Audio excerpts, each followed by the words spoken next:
টানা প্রায় 2 সপ্তাহ ধরে টানটান উত্তেজনাপূর্ণ সংঘাতের পর মার্কিন প্রেসিডেন্ট ডোনাল্ড ট্রাম্পের তৎপরতায় যুদ্ধবিরতিতে ইরান ইসরায়েল এই যুদ্ধ শেষ হয়েছে বলে দাবি করেছেন ট্রাম্প, ইসরায়েলের প্রধানমন্ত্রী বেঞ্জামিন নেতানিয়াহু এবং ইরানের নেতারা।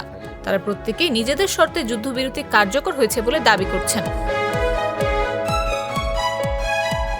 কিন্তু প্রশ্ন হচ্ছে, সত্যিই কি শেষ ইরান ইসরায়েল যুদ্ধ? কে কি অর্জন করলো এই যুদ্ধে? গত 13 জুন আচমকা ইরানে ইসরায়েলের হামলায় শুরু হওয়া সংঘাতে 21 জুন অংশ নেয় যুক্তরাষ্ট্র। ইসরায়েলের অনুরোধে ইরানের ফোর্দো, নাতানজ ও ইস্পাহানের পারমাণবিক স্থাপনায় হামলা চালায় দেশটি, যা ট্রাম্পের ভাষায় পুরোপুরি ধ্বংস করে দেওয়া হয়েছে।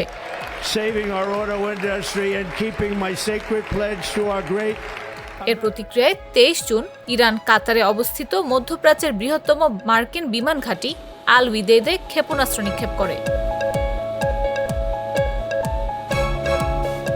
মধ্যপ্রাচ্য একটি দীর্ঘ ও বিস্তৃত যুদ্ধের দিকে এগোচ্ছে এমন মনে হলেও কয়েক ঘন্টার মধ্যেই ট্রাম্প তার সোশ্যাল মিডিয়া প্ল্যাটফর্ম ট্রুথ সোশ্যালে ঘোষণা করেন, ইসরায়েল ও ইরানের মধ্যে একটি সম্পূর্ণ এবং চূড়ান্ত যুদ্ধবিরতি কার্যকর হয়েছে। তিনি এই যুদ্ধকে 12 দিনের যুদ্ধ বলে অভিহিত করেন, যা তার মতে কয়েক বছর ধরে চলতে পারত এবং মধ্যপ্রাচ্যকে ধ্বংস করে দিত। ইসরায়েল দীর্ঘদিন ধরে ইরানকে তাদের অস্তিত্বের জন্য প্রধান হুমকি বলে দাবি করে আসছে, কিন্তু এর আগে কখনো তেহরানের পারমাণবিক স্থাপনায় হামলা চালায়নি তারা। আন্তর্জাতিক সমালোচনা সত্ত্বেও ইসরায়েল দাবি করে আত্মরক্ষার জন্য এটি আগাম হামলা ছিল, যদিও সবাই একমত নন যে ইরান পারমাণবিক বোমা তৈরি করছে বা ইসরায়েলের বিরুদ্ধে অবিলম্বে এটি ব্যবহার করার পরিকল্পনা করছে। সবচেয়ে গুরুত্বপূর্ণ হলো, ইসরায়েল প্রমাণ করেছে যে তারা যুক্তরাষ্ট্রকে তাদের শুরু করা একটি সীমিত মধ্যপ্রাচ্য অভিযানে যুক্ত করতে পারে। এর আগে 1967 এবং 1973 সালের যুদ্ধে যুক্তরাষ্ট্র ইসরায়েলকে বস্তুগত সহায়তা দিয়েছিল, কিন্তু সরাসরি সামরিক অভিযানে অংশ নেয়নি। আর তাই এবারের সংঘাতে নেতানিয়াহু পাশে থাকার জন্য ট্রাম্পকে ধন্যবাদ জানান। ইসরায়েল ইরানের উপরিভাগের লক্ষ্যবস্তুগুলোর উল্লেখযোগ্য ক্ষতি করেছে এবং যুক্তরাষ্ট্র দাবি করেছে তারা ভূগর্ভস্থ পারমাণবিক স্থাপনাগুলো ধ্বংস করেছে।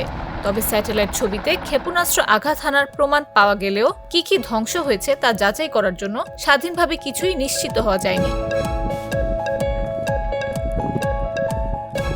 মার্কিন হামলার পর জাতিসংঘের পারমাণবিক পর্যবেক্ষণ সংস্থা ইন্টারন্যাশনাল অ্যাটমিক এনার্জি এজেন্সি জানায়, ইরানের কাছে বর্তমানে 400 কিলোগ্রাম উচ্চ সমৃদ্ধ ইউরেনিয়াম রয়েছে, যার বর্তমান অবস্থান অজানা, অর্থাৎ সেগুলো কোথায় আছে কেউ জানে না।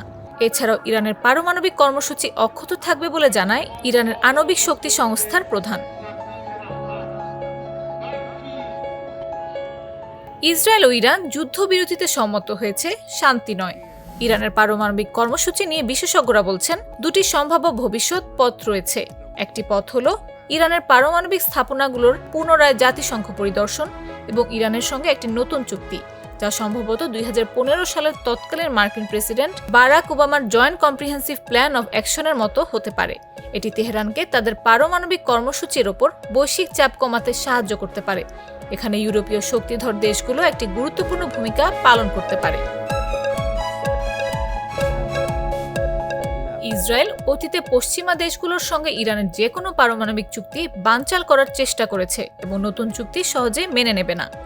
তবে এখন পর্যন্ত ইরান তাদের পারমাণবিক কর্মসূচির বিষয়ে অনড় বলে মনে হচ্ছে।